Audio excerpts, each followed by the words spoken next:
Ladies and gentlemen, please take your seats. Just like chocolate and peanut butter, there are some things that, at first glance, you don't expect them to go together as well as they do, but boy howdy, when you put them together, they are just fantastic. And if you can hear the sound of my voice, you must be in the seats with once again. As always, my name is Dave Voigt. I am the host for this podcast where we interview a wide-ranging variety of entertainment industry professionals, actors, directors, writers, people who run streaming services, the whole nine yards, pick their brain about the business in general, current projects, what got them into the business, and so on and so forth.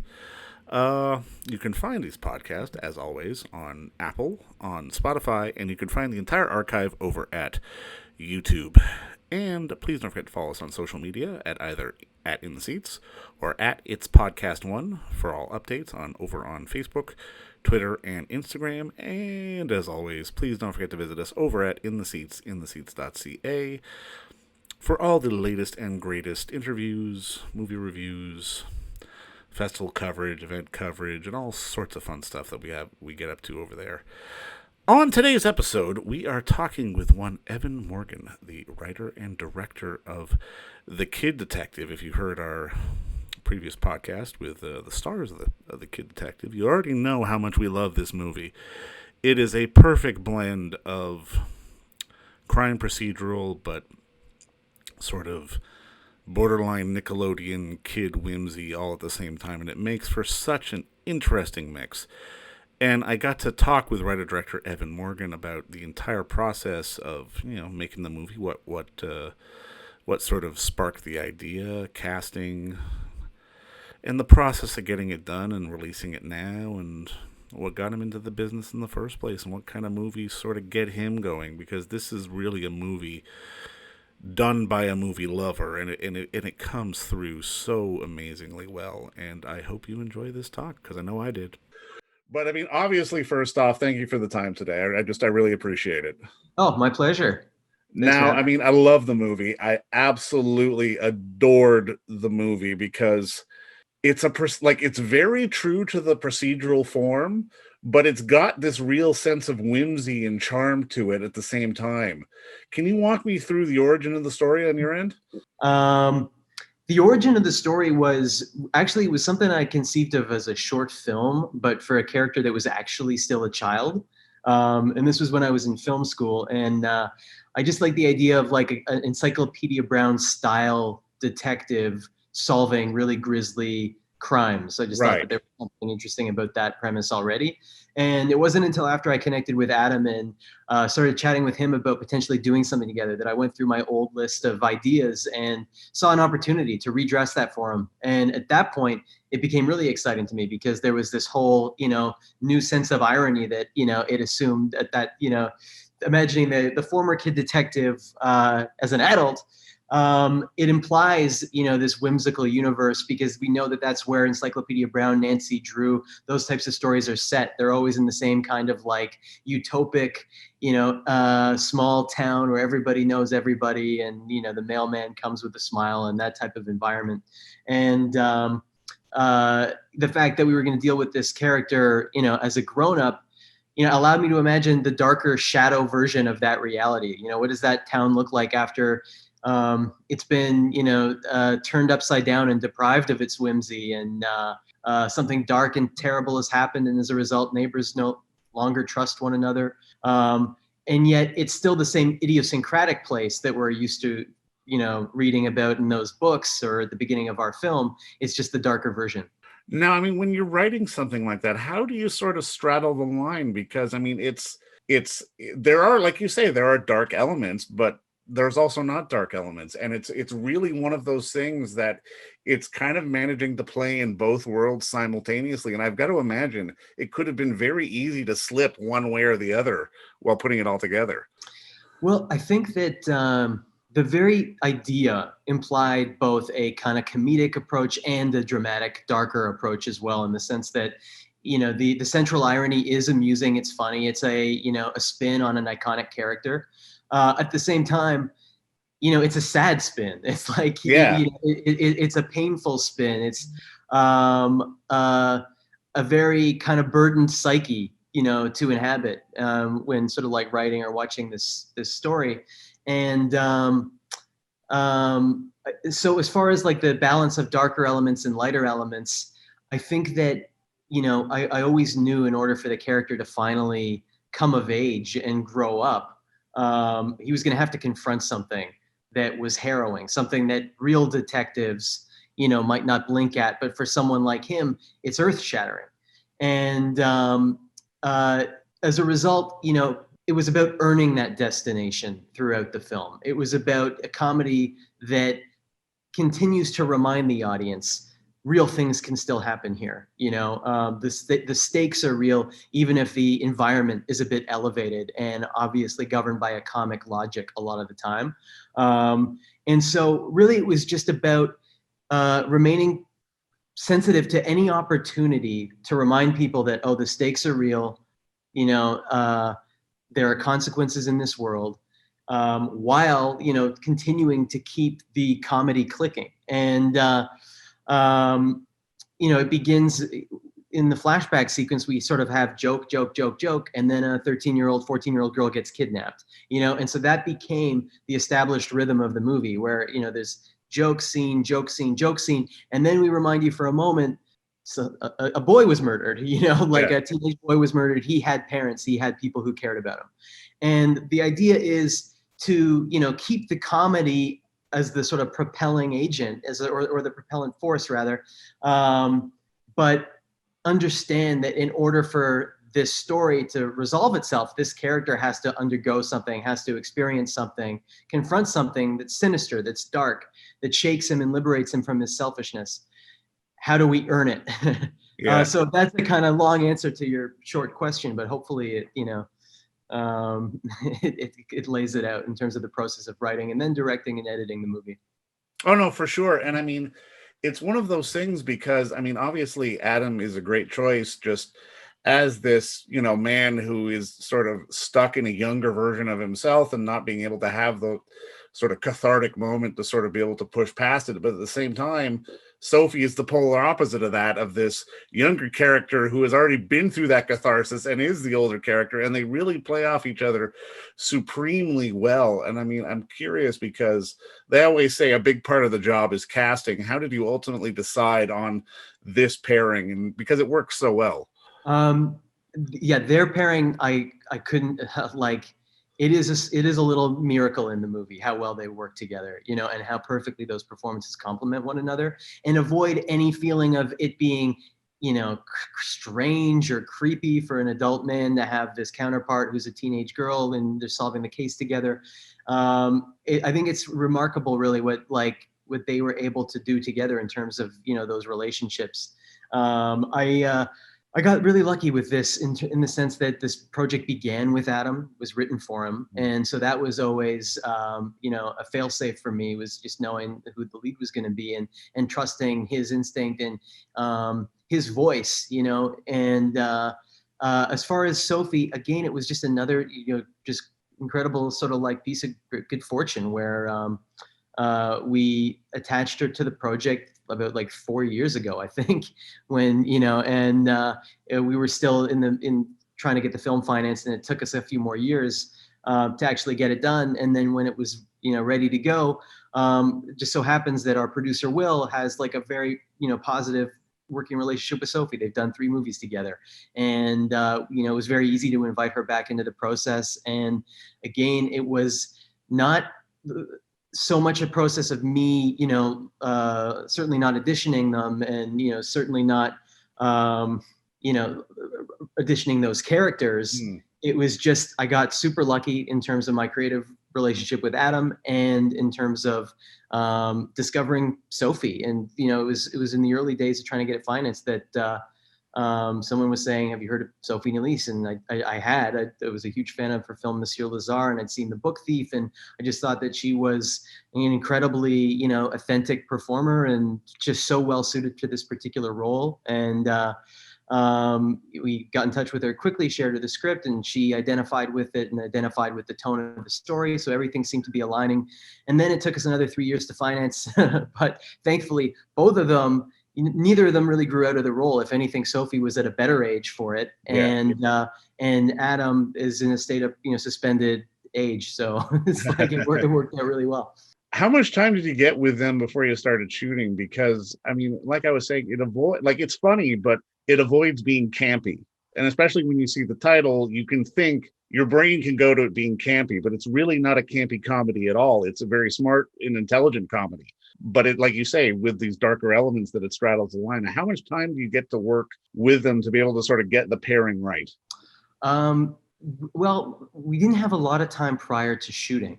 Yeah. Adam and I had years to talk about the character and to talk about the tone of the film, and that was certainly an advantage. As we got closer to our start date, I started to get more nervous because it was my first feature on this scale, and I so much is hanging on the balance of humor and the drama, and also on the relationship between these characters and the chemistry between the two performers. And I was encouraging of like trying to get everybody together for a rehearsal. We did one short reading of a few scenes, which really was mainly just an opportunity for everyone to kind of like socialize and like catch up in person. And Adam and Sophie are not like so happy about rehearsing. They don't love it. It's not their favorite thing to do.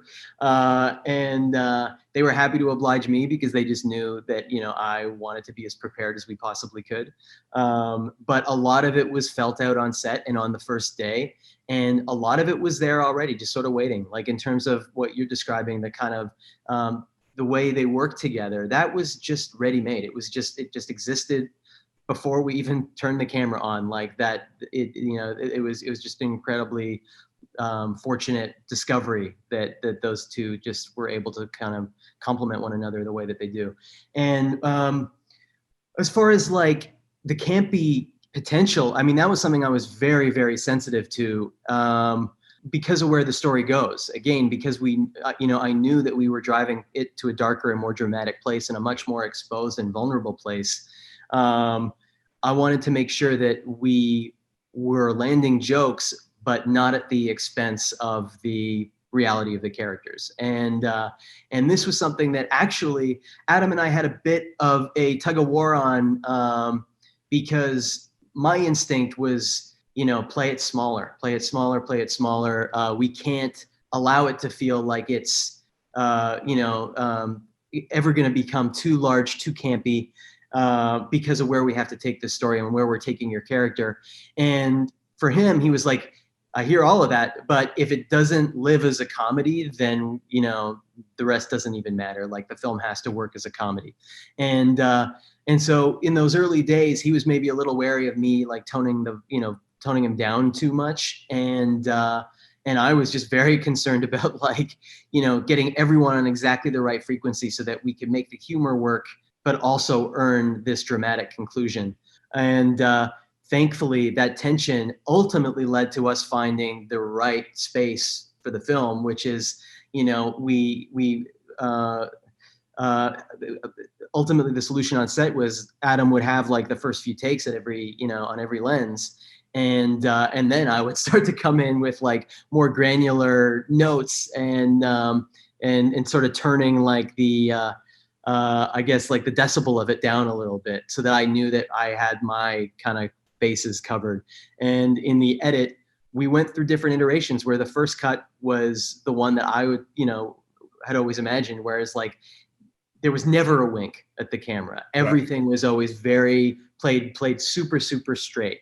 And at a certain point, I realized that there was something lost in terms of just like the comic vitality of the movie and the energy of the movie on the whole. And so we went back and I looked at a lot of those earlier takes that Adam had given us and recruited a bunch of them and, recut the film with this in mind.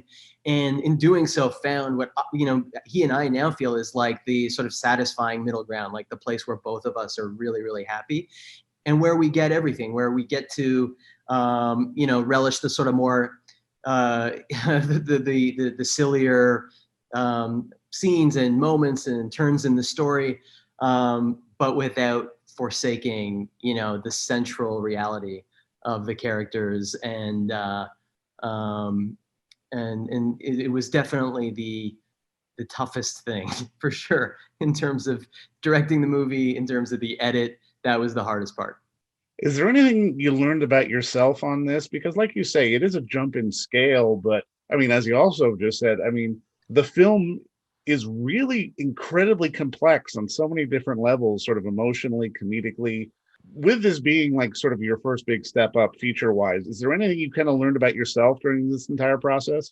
I mean, I learned a lot about directing a movie, that's for sure. I was really nervous going into it because I realized, in the time it had taken me to write this script and finance this project, I hadn't directed something that I was really personally invested in a long time. Yeah. And as soon as we got it financed, that insecurity sort of crept into my mind where I was like, well, gosh, it would have been nice to maybe do something like, something even super small, just to kind of like get a feel for it again and to get into that headspace, because I was just so much in the writing mode and in trying to get the film finance mode.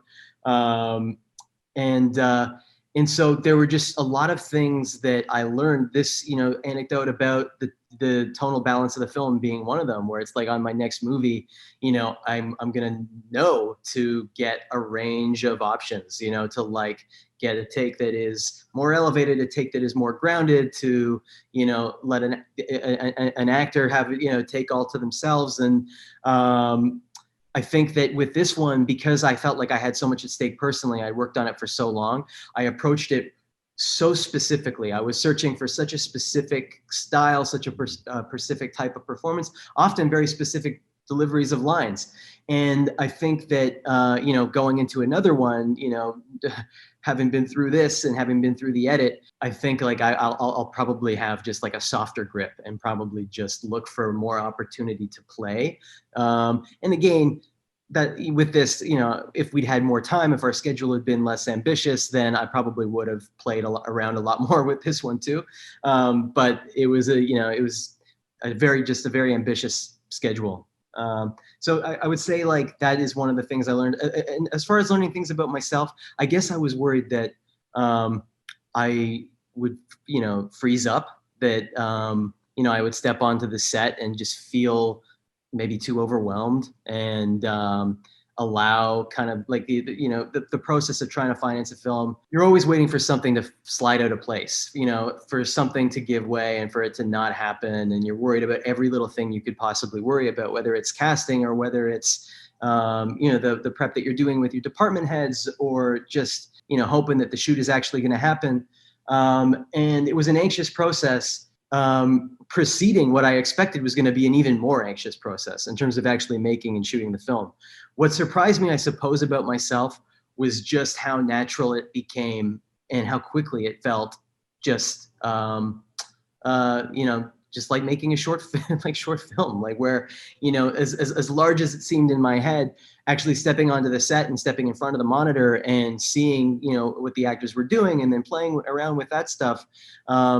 It was just such an immediate process. There wasn't time to be worried about the stuff that was stressing me out before we shot the film. And so I guess I was pleased to discover that like I had a more level head than that I expected I might. And I think my producers were also pleased to discover that. You embrace the fact that things will eventually fuck up, but you figured out a way to fix it. You could adapt and fix them on the fly. That's a good thing. Yeah, no, exactly. It was so much less scary being on set making the movie than anticipating it. Right. Now, I mean, this is something I always like to ask people, because in this business, more than anything else, we always come into it as fans first. And I'm curious, for you, is there a movie or is there sort of a moment in your life where the light bulb went off in your head and went, okay, this is what I got to do. I want to be a storyteller. I want to do it this way.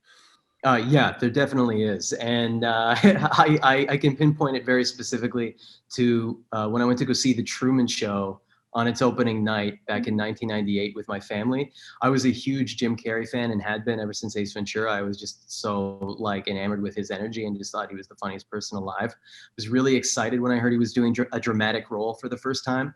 And got everyone mobilized. Like I made sure that we were at the first screening in our neighborhood the first night that it was released. And about 30 to 40 minutes into the movie, the projector broke. And I knew already at that point that I was watching my favorite film, that I hadn't connected with a story as quickly, and I was so under the spell of it that I knew I was watching my new favorite film, and they were trying to fix the projector. It wasn't happening. Finally, after about like half an hour, they came out, and the theater staff started offering vouchers for people to come back another day and see the film. And I just wouldn't let my family leave. I was like, no, we have to stay here and finish it. And I think it took them at least another half hour, maybe an hour, to fix the projector from that point. And the ending was even better than where we left it before the malfunction. It was the point where I determined to tell stories and determined to try and learn as much as I possibly could about movies, and really became like the quintessential film nerd and just a vacuum for all kinds of content and classic films. And it was like a very rampant obsession.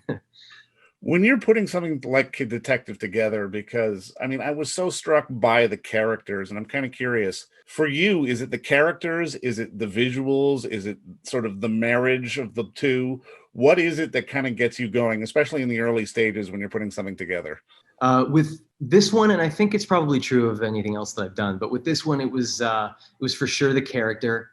And what that character implied about the world. Like I really, as a film viewer, I really enjoy things that are set in a world that is elevated or slightly askew. I just love watching those types of movies that transport me, not to an alternate sci-fi world necessarily, but just a world that only exists in this one person's imagination. Those are the things that excite me the most. And with this, that opportunity just seems so clear in terms of its relationship with the genre of like kid detective stories. And again, Encyclopedia Brown, Nancy Drew, that wholesome setting that is so familiar, that then can be turned on its head, and reimagined. And that was what got me the most excited about this. I wrote the first act of the film, like I think quite quickly, within a week or two of having the idea, just because I understood the character instantly. I understood the world so instantly, and it just kind of flowed. And it was the actual mystery where I hit a roadblock, where that wasn't something, I wasn't a mystery person previously. Right. Like I liked mystery movies, but not more necessarily than I liked other genres. And I felt very underqualified and intimidated by the prospect of writing one. And I knew that no matter how funny the film was, and no matter how much it worked in the ways it was exciting to me in terms of like the world and the character and the specificity, I knew that if the mystery didn't really feel impactful and didn't feel unique and didn't land, that no one would even really care about the rest. That like when you tell someone that there's a mystery, that becomes the expectation that you're going to deliver on that, if nothing else. And so that required a lot more thinking and took a lot more time to actually figure out. And I went through very different versions of what the central mystery was going to be, some extremely different versions, before I finally found the story that we get to tell in this movie. The question was what excited me, I think, the most, right? Yeah. So that's another long answer. I'm sorry if these are like not super bite-sized. No. I like rambling. I'm better with rambling. Trust me. And I mean, because the film really does have, I mean, it's this wholesome universe with this entertainingly sad sack guy, but this horrible crime sort of stuck in the middle of it where you've got to figure it out. And it's such a unique marriage. And I'm kind of curious for you, if money wasn't an object, like what elements of a story would you try to put together to tell something like different that people haven't seen before? Oh, like as far as a new project, or like a dream project kind of thing. Yeah, I I would love to do like a globally scaled like climate change movie, but with the same sensibility as like the Kid Detective. Like Okay. I don't know. I have a couple other scripts that I've written and that I would still like to make, but you know, it takes so long to make a film, and this one has been with me already for 7 years that you realize that you start to worry you're going to grow out of the ideas that you had back when I was in my late 20s when I started working on this. And so I guess like as far as the next project, I like the idea of doing something that has a relevance to the particular moment that we're living. And I've never done really, I mean, The Dirties, I guess, had a social relevance. And this one, in its own way, has a social relevance in terms of like the pressure that we experience in our lives and, you know, in terms of our egos and our identities and da da da da da. But I would love to do like a huge scale climate change movie that was a dark comedy. How does it feel? Because like you just said, you've been with this movie for quite some time. How does it feel now to sort of be at the end of that journey and letting it go? I can imagine there's probably mixed emotions. Yeah, it's strange. And I think a lot of what I'm experiencing does relate to the fact that I've been working on this every day for so long, for over 7 years now. I've become pretty addicted to it, and I'm not really like, it's very tough for me to let it go. We went from signing off on the DCP to reading our first review within 2 days. Like when we premiered it on the TIFF platform, we literally just finished the film like 48 hours in advance. Really? Wow. Yeah, and it was a bizarre thing, particularly because of COVID and because the fact we were not able to actually present it in an auditorium, you know, with a bunch of people. It's harder to let go of that creative addiction, I think, because I haven't really had that moment where I've been able to experience it with an audience and hear how they're laughing at particular jokes, hear how they're reacting to the ending. That hasn't happened. And so I'm still in this mode where like I'm waking up and being like, what can I do for like The Kid Detective today? Even though the movie's done. And like, you know, this should be the time to sort of, you know, relax and decompress a little bit. I feel like that has been a challenge. And I got to tell you, that's when I first saw it, because I think I was like 5 or 6 days into the festival, and I had just been bombarded with sort of like art house and serious and interviews. And I was like, I need a break. I need something. And I'm scrolling through and I'm like, what the hell's The Kid Detective? Click. And I was just like, and I completely fell in love. Oh, that's awesome. That's really cool. It's also cool that you were able to happen upon it without any like real expectation, you know? And then, I went in with zero expectation, but I mean, I think that's why it's really charmed me as much as it has, because it's one of those things that if you let it sort of overtake you, it can really sort of be infectious and you can really fall in love with it. That's really cool. And, you know, again, because we haven't had that moment of like presenting it in a cinema, like it's really neat for me to hear that type of response, and it allows me to let go of it a little bit like allows me to let go of it more and more, because all that you really want, you know, is even if it's not like the most commercial thing ever, it doesn't appeal to all sensibilities, as long as, you know, I always like to believe that I'm making a movie that I would enjoy and that I, you know, if I had no relationship to it, would get excited about. Yeah. And so it's really cool when, you know, people are, you know, respond to it the way that you hope they would, for sure. Now, final question, just to wrap up this. It's The Kid Detective, and I ask this to people sometimes. I'm not going to ask you to give a full list, but what would be your Desert Island Kid movie, and what would be your Desert Island Detective movie? My Desert Island Kid movie is probably Hook. I really love Hook. Okay. Yeah, that's like a top 5 Spielberg for me, maybe even top 3. I love it. And I think that movie's so funny, so underrated. It's such a part of so many people's childhoods, but never really got the critical respect that I think it deserves. Such a creative movie. My Desert Island Detective movie would probably be Blue Velvet. And it's not even because I love Blue Velvet so much. It's just that my relationship to Blue Velvet has been so enhanced by The Kid Detective, because looking for, you know, references when either pitching the script or pitching the film, that was always the low-hanging fruit, because it's a suburban detective story, and it's, you know, presents us with this very idyllic and iconic community, and then, you know, explores sort of the dark underbelly of it. And that was just one that I ended up watching a bunch, and as a result have developed this like affection for it that I think is unique. I also really like Chinatown, but again, the detective genre, I guess if Big Lebowski counts, then that is hands down my my Right, favorite. right. You know, if that counts, but he's pretty passive as far as the private investigator goes.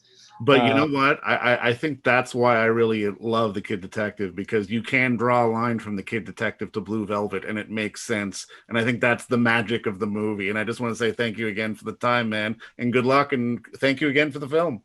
Oh, thank you. No, it's so cool to chat about it. I All right. appreciate it. Cheers, man.